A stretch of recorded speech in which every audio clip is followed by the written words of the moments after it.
आजची सकाळ ना इतकी छान निघाली होती माझी की काय सांगावं. पण काय काम करता करताना मला ना अचानकच चक्कर यायला लागली. पण कशामुळे येत आहे ते मला माहिती नव्हतं. कोणी म्हणतात की थंडीमुळे चक्कर येतात, की कोणी म्हणतात कशामुळे. पण थंडीमुळे डोकंसुद्धा दुखतात, कारण इतकी थंडी होत आहे ना की काय सांगू. म्हटलं थोड्या वेळ थोडं आराम करूया आणि थोडी रिलॅक्स व्हायला लागली. आणि जेव्हा मी झोपली ना त्यावेळेस मला सुद्धा गरगर व्हायला लागलं होतं. म्हणजे जशी मी डोळे लावायची तसं गरगर व्हायला लागलं.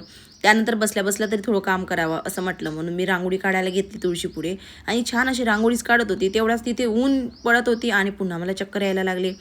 कशामुळे चक्कर येत असेल मला माहिती नाही. तुम्हाला माहिती असेल तर नक्की सांगा, कारण मला काय झालं हेच मला माहिती नव्हतं. त्यानंतर नळ आला होता तर मला पाणीसुद्धा भरायचं होतं. सगळं इथे भांडे वॉश करून घेतले आणि पाणी भरायला लागलं. उन्हाळ्यात जेवढं पाणी लागतं ना तेवढं आपल्या हिवाळ्यामध्ये काही पाणी लागत नाही, म्हणून काय थोडंफारच मला साठवून ठेवायचं होतं. त्यानंतर अमूल्याची आंघोळ करून दिली, तिला फ्रेश करून दिलं, छान असे कपडे चेंज करून दिले आणि मस्त अशी पिन लावून दिली, कारण केस खूप जास्त वाढलेले आहे तिचे आणि त्यामुळे ते डोळ्यावर येतं. त्यामुळे तिला पिन लावून द्यावं लागतं, टिका लावला आणि अमूल्याचा मस्त गोड गोड पापा घेतला.